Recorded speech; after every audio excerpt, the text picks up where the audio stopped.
Welcome everybody, and thanks very much for joining us. It's Connor Blake here. I'll be your host for today's session, and I'll also be joined by Graham Goebel, who's the BankBI CEO. So I really appreciate you taking the time out of your day to join us, and I hope you're all keeping safe and well. Just while we're waiting for a few of the other registrants to join, I'd just like to go through some of the housekeeping items here. Just take a minute. All attendees are going to be muted throughout the session, but if you do have any questions, please just make a note of them or submit them using the control panel.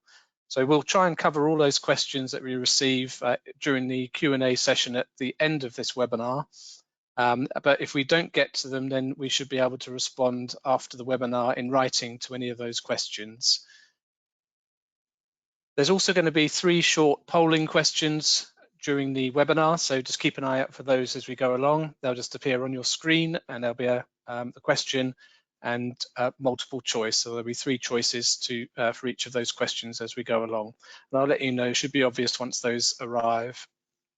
Finally, the session is going to be recorded, so you'll receive a copy of that along with the presentation and those responses to the written questions that we don't have time to answer today. So I think with that, I'd like to make a start on the presentation. What I'd like to do here is just begin the process by just recognizing that the responses that we're seeing to the current crisis. I don't think the current crisis and its economic fallout, they hardly require an introduction, but I think it is clear to everybody that there's going to be severe economic shock as a result of this pandemic. It already looks like the economic hit's going to be far worse than the global financial crisis. And in fact, the economic damage is already tangible in many countries. I think the type of economic recovery that we're going to see is going to depend on the economic policy actions taken now. So I'm going to cover off a few of those responses here, as you can see on screen. I think those policy responses have been quite rapid in the major economies, and there's governments providing monetary and fiscal support. Also, we're seeing international financial institutions such as the World Bank and the IMF putting measures in place. I think those are primarily aimed at allowing developing countries to free up funds to tackle the healthcare crisis and offset immediate economic shocks to their country and their economies. So I think starting off with the government stimulus packages, for those governments that are actually able to act, because it's a very uneven picture there, the common goal of those economic packages is to create conditions for what people say is a V-shaped economic recovery. The kind of stimulus packages that we're seeing tend to consist of 3 elements. So there's mitigation, preservation, and then speed of recovery.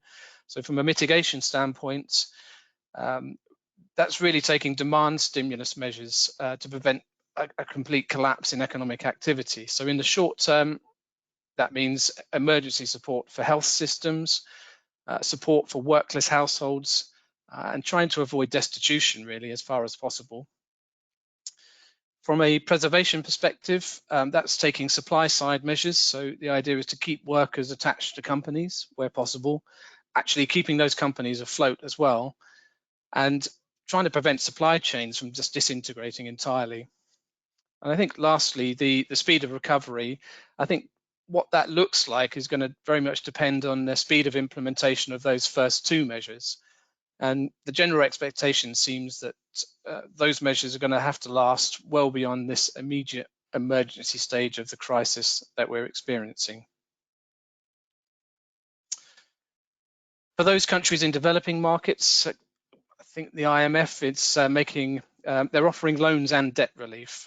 So it seems likely that those policies are going to play a major part in just how well those developing countries are going to cope with the immediate effects of the crisis. It'll probably also influence how quickly their economic recovery might be. So the main measures seem to have taken the form of immediate debt relief. And I think the idea behind that is that it's going to allow those countries to switch from servicing of debt to being able to support their health systems and their economy in the short term. So some examples of that, you have the IMF is offering debt relief to those developing countries. They're doing that through a mechanism that they call the Catastrophic Containment and Relief Trust. So you have to be a qualifying developing country for that and already have applied for assistance. So I think in Africa, what we're seeing as an example, that there's $50 billion being made available via that rapid dispersing facility. That includes 10 billion on preferential terms for lower income countries. And there's also an opening up of a facility of around 100 billion for that geography, and that's going to be available. All of that lending is actually going to be on top of existing lending to each country. Overall, the IMF, out of interest, has something like $1 trillion fund that it can possibly use across all of its member countries.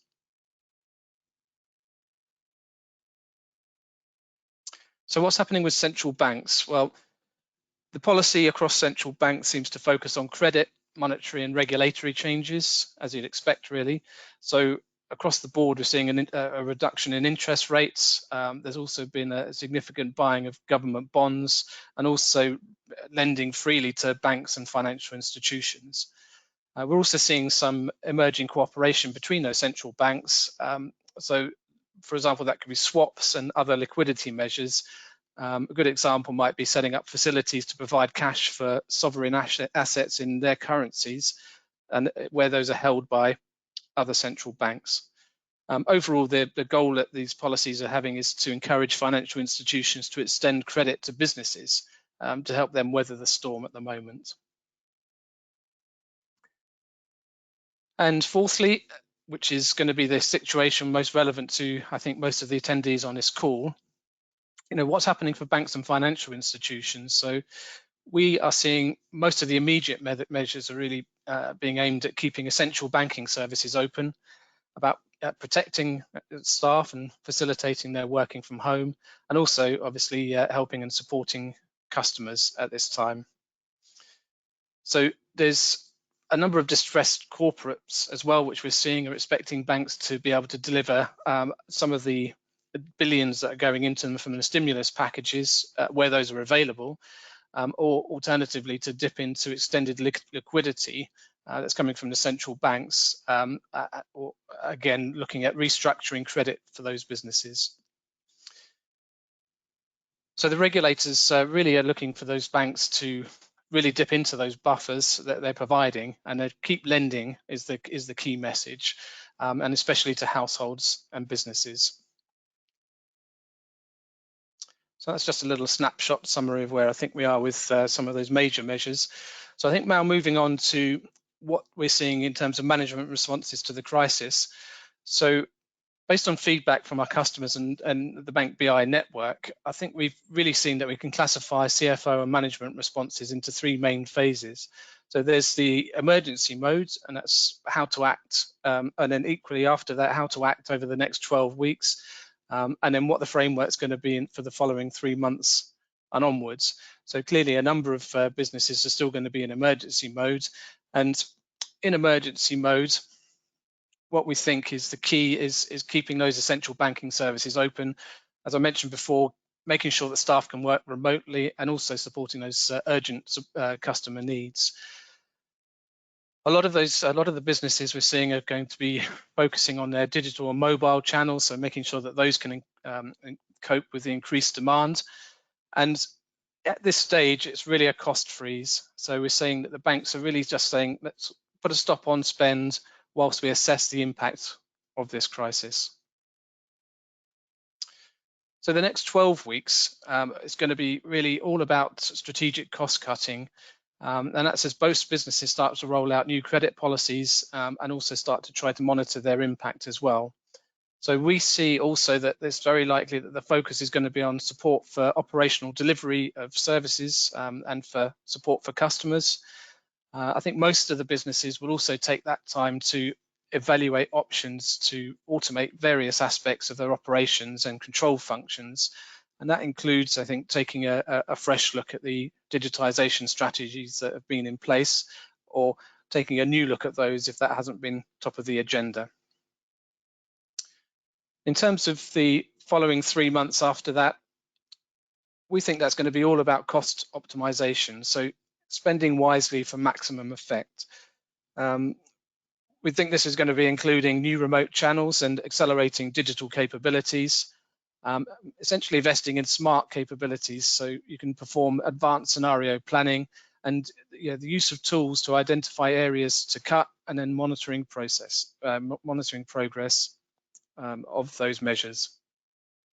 So there'll be a question coming up now, which I'd appreciate you. I mentioned before that we were going to have these questions, and the first question is going to be appearing on your screen now. So the question is, does this time frame, and that's the one I mentioned there, the emergency phase right now, the 12 weeks that we're working in over the next 3 months, and then the following 3 months, does that match your thinking about how you're managing in the current crisis?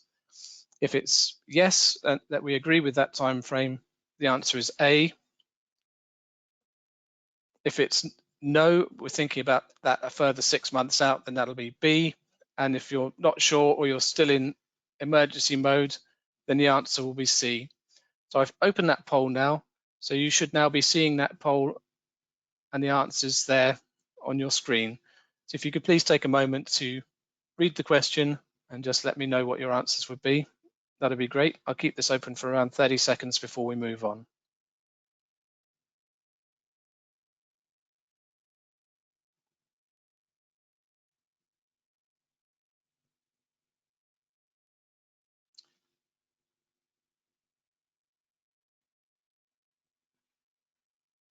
Okay, just collecting a few of the last responses there. So I think we have enough on that. So I'm going to close the polling question, and thanks very much for answering those.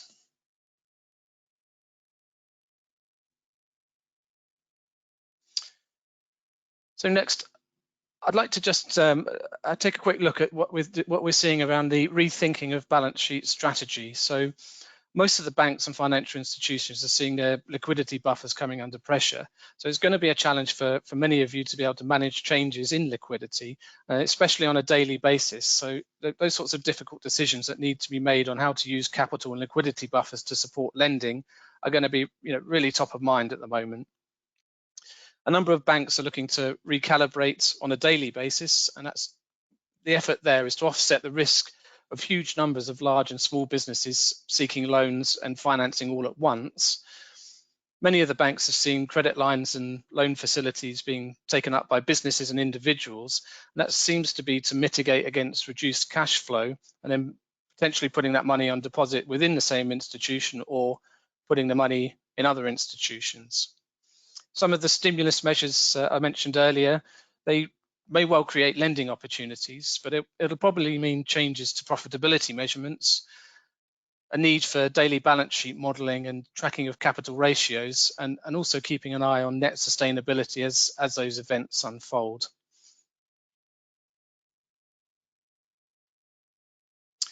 So what are the top 5 KPIs for CFOs in a time of crisis? Well, I think at the moment, as we go back to those emergency measures and the next 12 weeks and the following 3 months, I think it's all about keeping the pencil sharp here and being able to measure and monitor what's happening in your business. So most of the focus is going to be around looking for data-driven choices, and that's whether to cut or optimize those costs. It's going to be important to measure and adjust so you understand exactly what the effects are and what the consequences are for those decisions.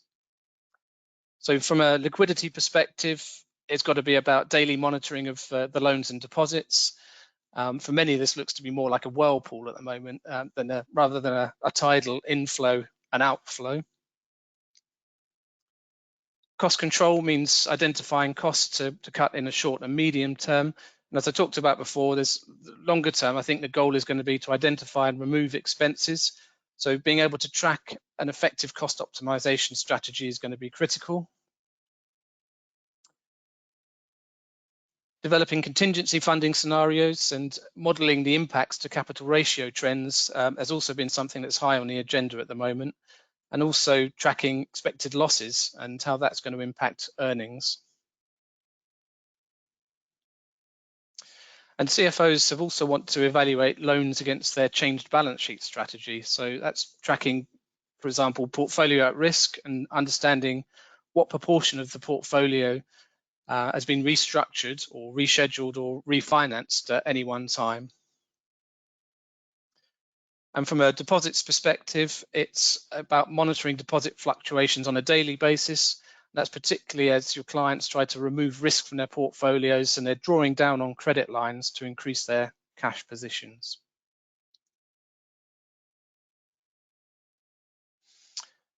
So a little bit about BankBI and the BankBI philosophy here. So we say that measuring plus monitoring equals manage. So if you can work out what you need to measure and how often you need to monitor it, then you should have the decision data to enable you to manage your banking performance, also your financial performance, and also have the ability then to look ahead to the effect the changes might have on your forecasts and your balance sheet.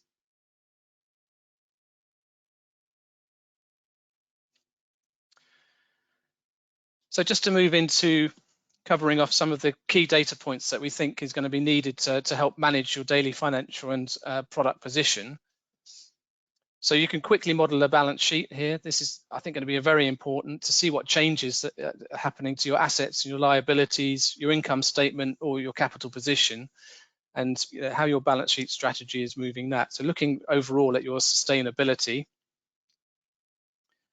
And then tracking the growth in your loan portfolio or changes in a loan portfolio, for example, against weighted average rates of that loan, looking at new loans, new production or changes from the previous day, month or year to date.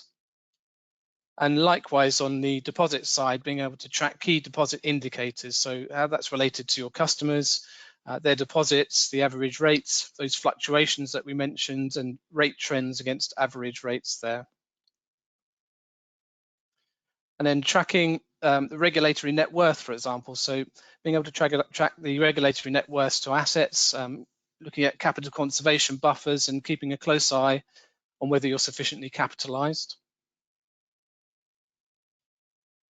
And taking a look at the forecast for lost interest income. So being able to prepare for potential negative rates even that may come up in the market and proactively manage the loan and deposit portfolio. I think it's a fact that there's going to be demand on new lending. So, for example, in the UK, the government is underwriting 80% of losses on loans, and in the US, there's the paycheck protection loans, and those are aimed to provide quick access to funds in lieu of paychecks, particularly for people who've been furloughed or have recently been laid off. So people are going to be able to, or going to have to act quickly on those new lending requirements. Some of it we think is going to be mandated, some of it may not be. And I think the banks, looking at that situation there, we're going to have to see how they're going to report to how the banks are going to report to the funders. That's going to be an important part of the requirements for the funding that's coming through that route.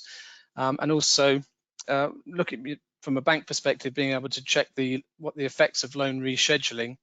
An example of that was when in Myanmar, where all of the microfinance institutions were obliged to reschedule their loans across the board. Now, moving on, you're going to be looking at moving on from the current emergency measures and the cost freezes that are going in place, and then look to be able to understand and find which of those costs that you can cut and which of those you should be optimizing, and being able to track and measure those results. So from a BankBI perspective, how do we help? Well, BankBI applications are really all about providing an out-of-the-box analytics and reporting application suite. We created this out-of-the-box experience, and that's what that relies on is pre-built reports and dashboards, and we've got a huge range of KPIs that broadly cover these three areas. So from a financial performance perspective, that's everything relating to the financials of your business. So for example, production of balance sheets, income statements and performance ratios. So all the main elements that lead to producing and automating the board pack. From what we call a banking performance perspective, that's where we reach into your core banking systems and pull out a daily snapshot of all your loan and deposits. And we bring all that together in a comprehensive loan and deposit analysis for you. And from a regulatory reporting perspective, we enable you to respond to regulatory changes easily and cost effectively. We do that by automating manual tasks, and we make the business transformation rules visible, and then we also ensure reporting attributes are mapped correctly.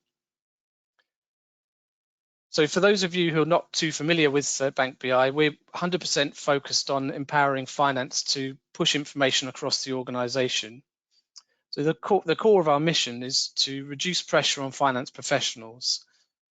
So we do that by removing manual work from the day and providing access to information, and that's really whenever and wherever you need it.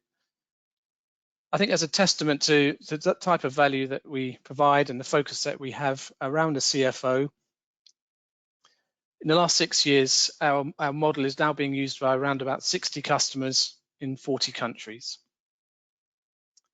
Now, that's enough about us for the moment. I want to move on now, please, to the second polling question. So it'll be the same process as before. I'll launch the question in a minute, but effectively the question is, do you think this crisis is going to permanently change the way that your staff work and the way that you service your customers? So the first answer is, yes, you think it's going to change forever. Or the second answer could be, you think that's only going to be a temporary change. Or finally, third answer would be, you don't really see that changing fundamentally. So I'm just going to launch that now. So if you wouldn't mind taking a look at that question and letting me know your response.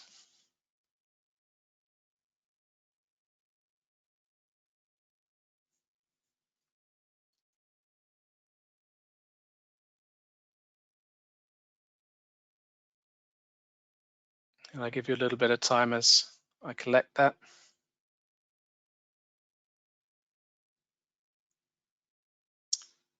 Okay, that's great. Thank you very much indeed. So I'm now going to close that poll.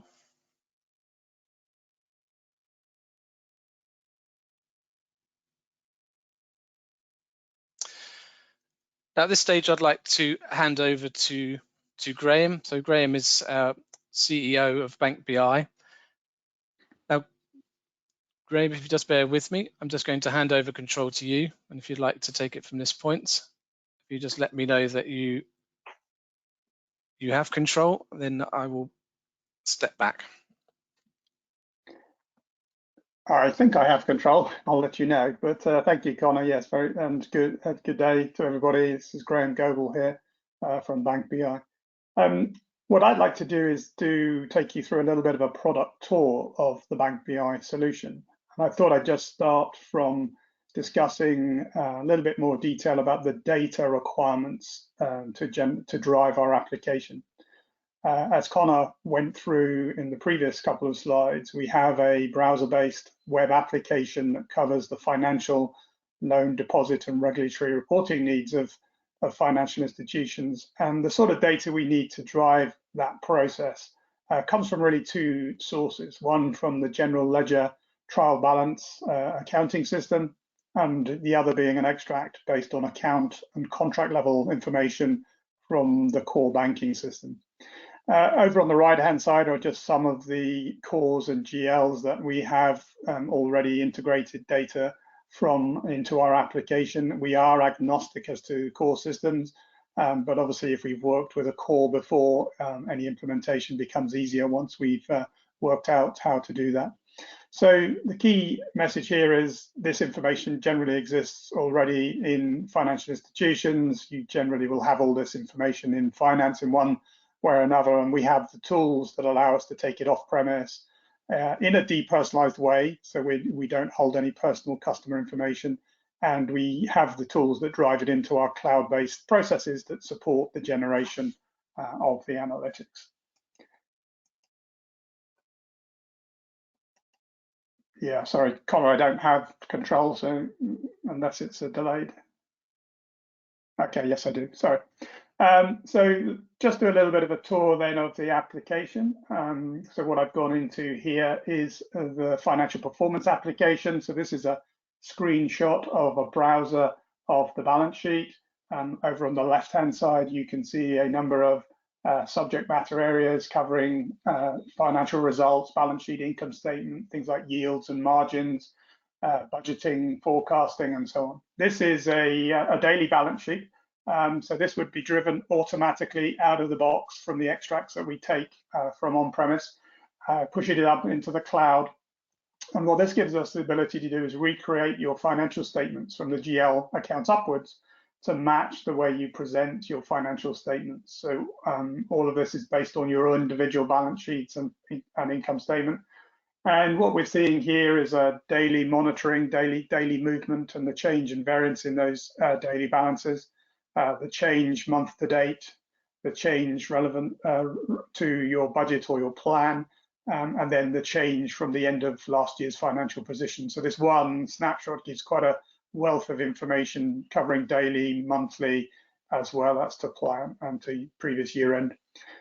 This report is obviously can be from a very high level, asset, liability, capital or equity, down to increasing levels of detail. So what we're able to do is to drill down into, so we can go to the next slide, to the detail. And what this allows us to do is break down that detail into ever increasing levels of detail until we finally arrive at the general ledger accounts that make up your financial statements. So this allows us to produce a high degree of granularity in the analysis of, in this case, a balance sheet. If we move on to the next slide. In this example here, I just brought this one in to show how we can also perform the same analysis, not just at the consolidated financial position of the bank or the credit union, but also we can break that down by branch. So at the top, you'll see what we call branch groups and branches as filters.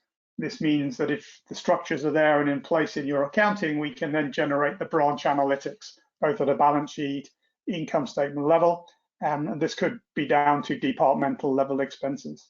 So when we talked about monitoring balances on the balance sheet and income statement on a daily basis, here would be an example of one of the places you could get that instantaneous information. Every night, this would be refreshed from your core.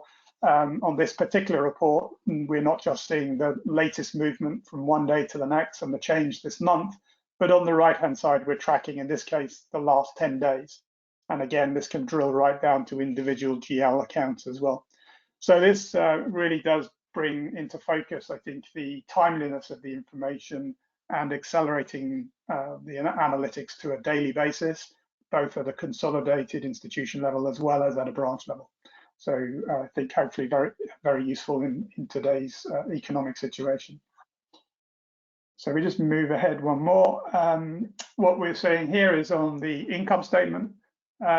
Again, one of the items that's come back to us from feedback we've received from our customers is the need to track expenses on a daily basis. And again, many of those expenses might be previously unanticipated in terms of remote home working of staff and providing access to systems and the like. And so again, we're able to provide a tracking, not just on one day's movement, but month to date, the year to date, as well as, in this case, the last 10 days. So just moving on then, what we can do as well, if we go to the next slide, what we can do is also produce daily dashboards. So these are highly configurable dashboards that allow us to configure the key ratios and KPIs that are most meaningful for our customers. And therefore, this draws the eye and the attention to key metrics. And these metrics might be balance sheet item lines, they may be income statement lines, or they may be ratios and financial results. So it just allows you to have a quick dashboard that brings to the, as I say, brings to the front the key ratios that you're looking at. And some of those might be regulatory constraints that you need to be monitoring, covenants and the like, or they may be just key information regarding inflows, outflows that's happening across the balance sheet. So these dashboards, again, highly configurable per client. We produce a whole range of financial performance ratios out of the box based on the financial information uploaded from your chart of accounts. So just moving forward. This is an example of some performance ratios we compute.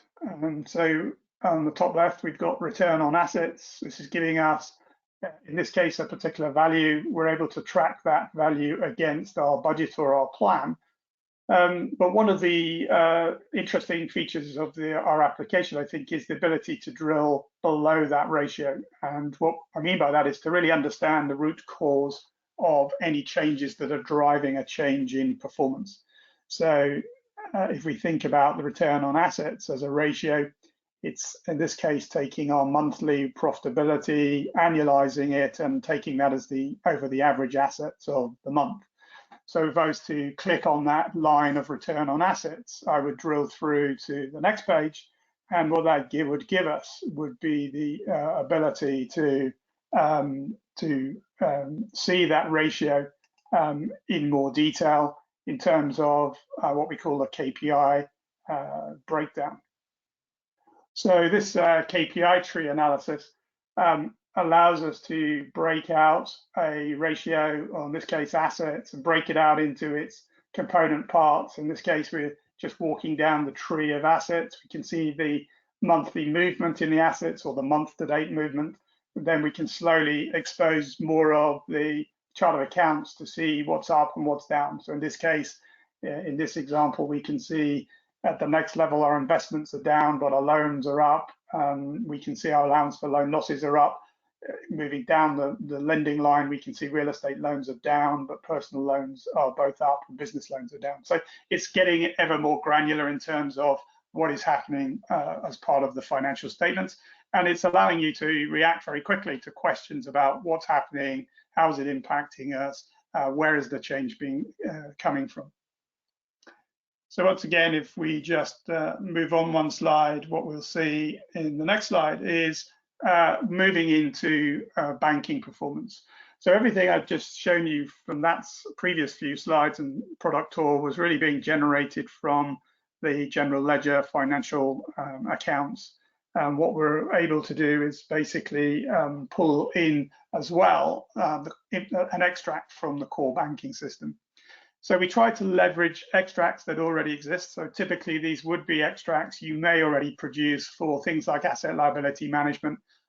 Typically this would be lists of loans, deposits, and other accounts with things like start date, maturity date, interest rate on them, but also linking those products back to branches, to loan officers or relationship managers, to the currency of the contract, etc. So if we move forward into the next slide, we'll see an example of how we take that core banking information. And at this time, we've moved into what we call our banking performance application. So now the menu on the left-hand side is really focused on loans and deposits and customer information or customer analytics. In this particular report, what this is showing us is a snapshot, which is updated every single day, on the new production, new loans this month. So this is showing us at a consolidated level and then broken down by branch. And then it is also then giving us the new lending on a month-to-date basis. So this is giving us how many new loans we've dispersed in the month, what the total, in this case, dollar value of those loans is, what the average size of those loans was, and what the weighted average weighted average rate of that new production was across that. These reports actually go down into both product and loan officer level as well, so the drill down goes into ever more detail. And then as we move across into the middle part of the report, we're seeing what the impact of that lending is on the total portfolio at this point in time as well. So in the middle, we're seeing the total number of loans on the portfolio, the total balance, the total weighted average rate of that total loan portfolio. And then on the right-hand side, we're tracking the non-performing loans. and we are seeing what percentage of the portfolio by branch, by product, those non-performing loans are making up. Across the top of the report, you'll see quite a number of filters. These filters allow us to, for example, to switch into different currencies if you're operating in a multi-currency environment. They allow us to go backwards and forwards in time to look at previous periods. They allow us to change the grouping structure of the rows to be more product or loan officer or organization centric. And then they also allow us to filter by branch. So we could take this report and just reduce it to a region or an individual branch. So a good example of how we're able to take, the core data as a series of flat files, and then through the standard infrastructure we have, the standard model we have, reproduce these instantly out of the box. And all of the reports that are in our application are instantly available to everybody once the data is supplied. In the next example, if we just move on, what we'll see there is a situation that allows us to monitor, in this case, loan disbursements on a daily basis. So what we're seeing here is for the month of March, we're seeing the actual loans, and this could be a count of the loans, or it could be the sum of the disbursement amounts. We'll be able to see that, and this would be updated every single day of the month. So as we progress through the month, we can track, in this case, loans disbursements, both in number and volume, and we can do the same on deposits as well. So if the focus is liquidity, we can look at the same analysis on that basis. I've clicked this screen because whilst BankBI is a series of pre-built reports and dashboards out of the box, it does have a power user capability. And this power user capability is much like pivot tables, pivot charts inside of Excel. It allows you to pull data from a predefined data set, which you can see the fields over on the left-hand side, and you can drag and drop these into your own charts and save these with your own views and names. So you can go beyond the out-of-the-box experience, if you like, and customize, build reports very easily. At the top right of the screen is a sort of downward looking arrow, and what that allows you to do is to export any of the data that you're looking at directly to Excel. And so on any report, be it a balance sheet, an income statement, financial ratios, or a power user pivot table or pivot chart like this, the user experience is that you can use the reports effectively to filter the data and then export that data directly to Excel. So an Excel spreadsheet would pop up with the data in it, and you would be free, obviously, to do anything you want to with that data at the local level. You can also, in addition, push or export images of any report and page. So if you want to produce or take snapshots into production-ready presentations, there are capabilities to export PDF and images directly from the reports and dashboards that we've been looking at. As Connor mentioned as well, we fully automate management report packs as well. This can be anything from annual, quarterly, monthly board financial packs. It could be to weekly loan production, new production, kind of sales packs as well. They can be fully automated within the application.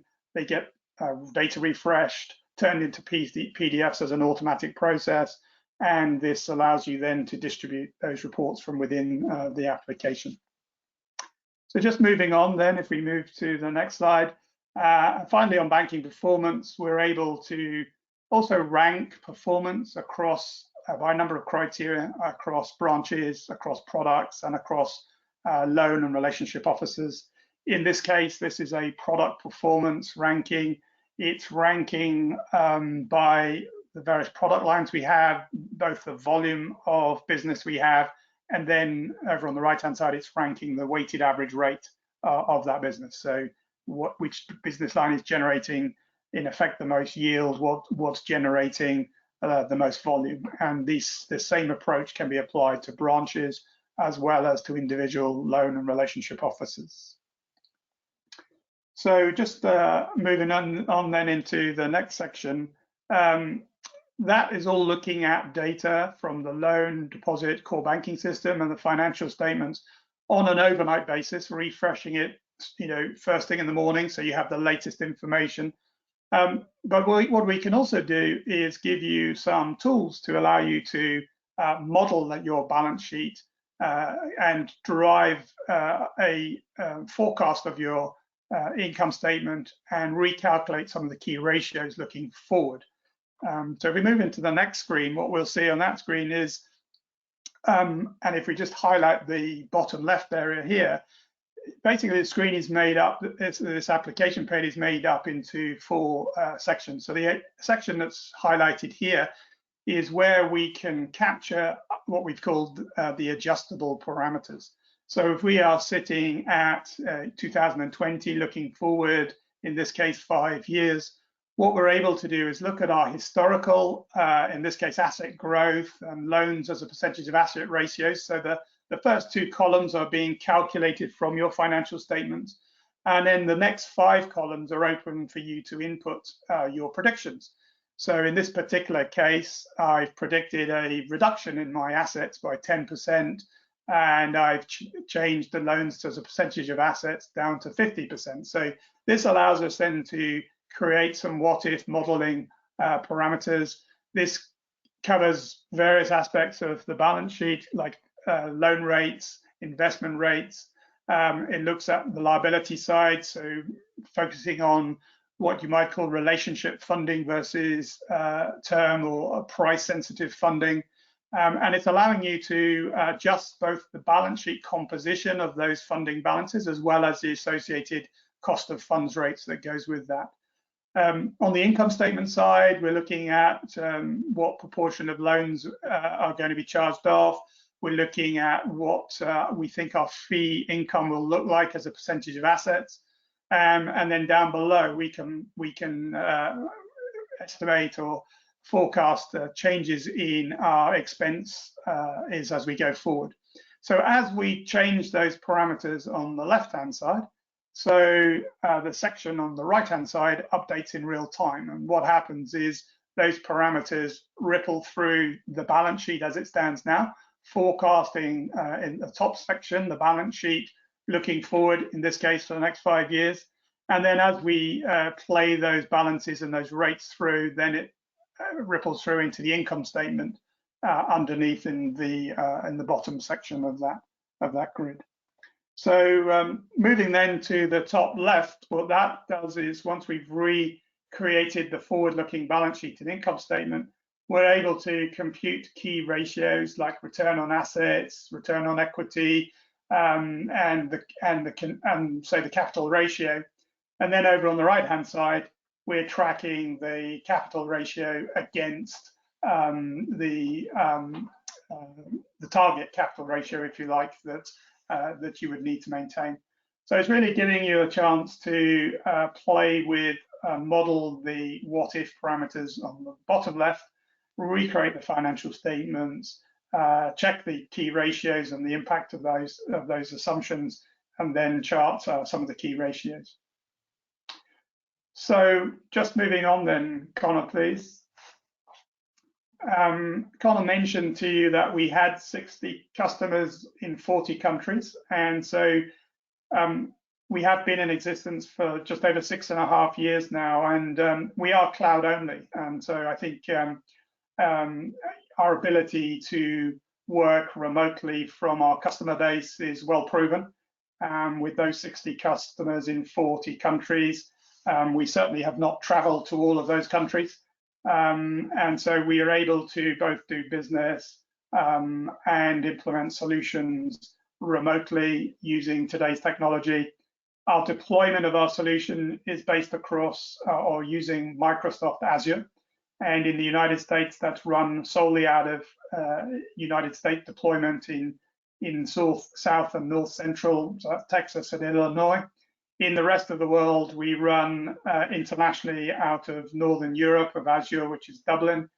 And within the next 2 months, we'll be deploying in Johannesburg in the African continent. So we have a lot of customers across Africa. Going forward, we will be able to offer the ability to run those systems housed in Microsoft Azure in the local region. And as our customer base expands, so we're able to deploy very rapidly to different regions. So just as an example of the type of customer that we do have that uses us, one customer, particular Vision Fund International, is the microfinance subsidiary of World Vision, the largest children's charity in the world. And if you just go on to the next part of that, they are operating across 32 countries, and they use our solution, BankBI solution, across all of those 32 countries to monitor the lending platform. They also use our solution to roll up their financial consolidation at the group level, and they're doing that both on a mixture of daily extracts, where so far, as well as monthly extracts as well. So their mission is obviously to raise children out of poverty and to affect the lives. And I think this is probably even more well positioned in today's economic climate. And we're proud and pleased to have them as a customer using our solution. And a lot of the analysis and ideas, if you like, of how our solution can be used in today's climate is coming through our customer base, and we're very pleased to have companies like, charities like Vision Fund using our solution. As well as on the microfinance side, many of our customers are banks. We have bank here in the UK, we have banks across Africa, and we do also have credit unions in the United States. So we really are serving three distinct financial services sectors: credit unions, banks, and the microfinance industry. So I think it's back to you now then, Connor. That's great, Graham. Thanks very much indeed for that. So yes, I think what I'll just do in this final section is cover a quick look at what a BankBI engagement looks like before we get to the last polling question, and then we have the Q&A. So we've had a number of questions raised as we've been going through that, so thank you very much for that. So I should hopefully, one or two of those I should be able to answer through the next section, but what we don't, we can cover in the Q&A part now. So just to talk a little bit about our commercial model here. So what we see is that the principal benefits for BankBI is that we're a cloud-only solution. So this means that we can deploy our applications in a multi-tenant Microsoft Azure environment in those current centers that Graham mentioned, but also we have future plans as we develop the business that we'll be going into Africa in a couple of months to have a data center there for our customers on that continent. And that's how we'll be rolling out our footprint as we develop the business. So every institution's actually got, you've got your own database, so your information is not pooled with anybody or shared with anybody else, but what you do get is that you get to share the application with all of our clients worldwide. So that provides you with a single code base, and that's really a tremendous advantage. So it's only maintaining one system on behalf of all of our clients. So we operate in an agile environment, so we constantly update that application. We have at least one release each month, so that none of our users ever falls behind on the version of BankBI that you're using. So the way that works is that there's a one-off fixed fee implementation for the project, and then there's an annual subscription which takes care of your application costs as you go forwards. So there's no need to worry about any infrastructure or additional costs. And equally, it's the benefit of this is available on any device, anytime, and anywhere. So now just to take a quick look at what a commercial proposal looks like. So right now, taking into account the environment that we've been discussing so far, we've put together a proposal package for a limited number of banks. So we've actually assigned resources already to this. So the idea is that we are going to waive our professional services fees until June of 2020, and that will be for the first 6 banks that sign up. So we've already assigned our people to that, and they'll be booked on a first come, first served basis. In terms of the license fees, that's a monthly pay-as-you-go SaaS fee. That's a rolling 30-day SaaS license that's going to be charged for, again, for those customers that are able to sign up to a project before the end of June. And then in order to facilitate that process, and bearing in mind that the vendor relation policy for most of your businesses will have changed from on-site to virtual, we've facilitated that process by creating an online vendor due diligence resource. So that's a cloud-based data room, and it's got all of the typical vendor due diligence collateral that we get asked for, and by the procurement teams from banks and microfinance institutions and credit unions. So hopefully that's given you an idea about the accessibility of the solution and the affordability. What I'd like to do now is again move to the final polling question. So that question is to say, after the crisis, do you anticipate new solutions are needed to measure and monitor your financial performance and daily reporting? So the answer will be no, we've got all the tools we need. B will be, we will report or continue to report using manual processes. Or C, yes, we believe a new solution would be useful. So if you bear with me one moment, I'm going to now launch that last question. And if I could ask you please to take a look at that question and let me have your responses. We'll give it 30 seconds or so whilst I receive those responses.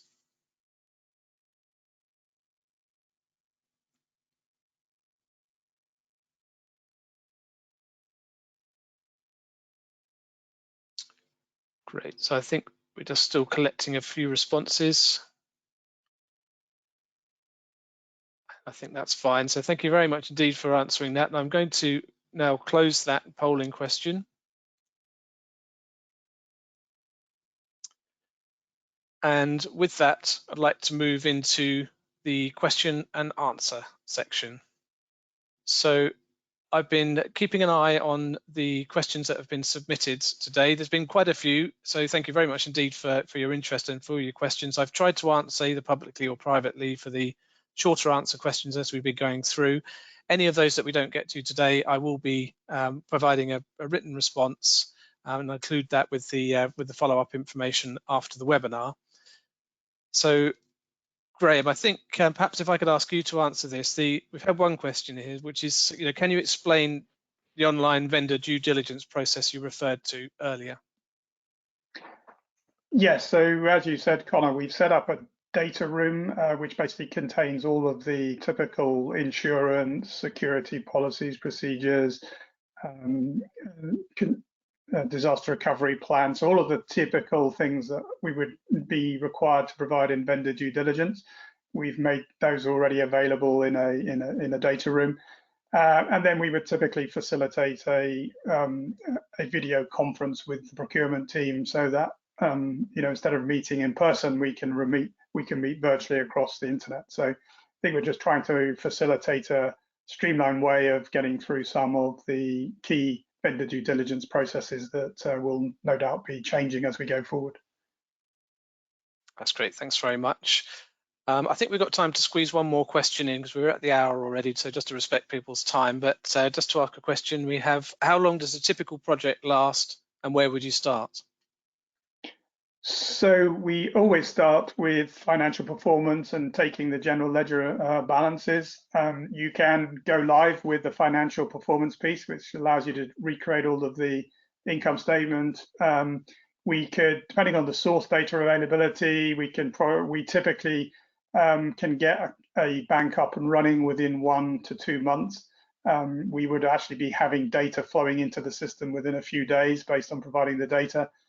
Typically, you'd go through, let's say, 1 month-end cycle to validate the results at the month-end and produce month-end packs and information. But it's a pretty instantaneous start. All of the mapping is done by us. Most of the work for a customer is really just checking the results and learning how to just use the web-based application, which is pretty intuitive.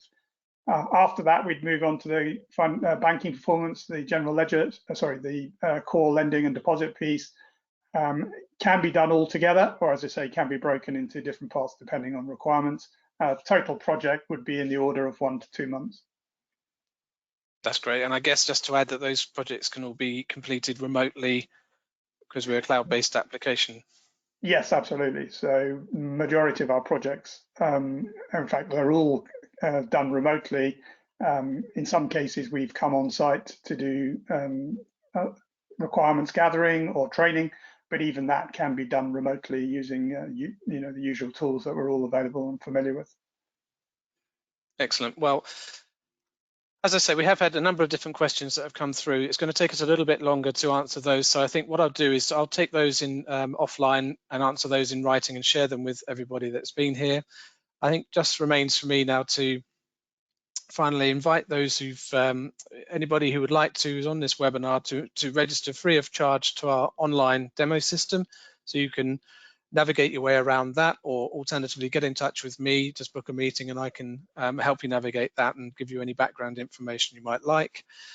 Or if you'd like to book a one-to-one session, then to discuss a specific project that you may have in mind, then please just get in touch with me. So you've got my contact details there, Connor Blake at BankBI, and the meeting link there is also available. As I said, we'll be following up with a copy of the recording, the results of the polling, and answers to the Q&A, as well as a copy of this webinar presentation deck for you. So I think all that remains for me to say is that as a business and individually, BankBI have helped banks and financial institutions to weather these sorts of previous crises. So just to let you know that we are here to help you whenever you need us. We recognize these are difficult times, and we are here to help you. So I'd like to thank you very much indeed to all of you for your attention. And with that, I'd like to close the webinar. Thank you very much.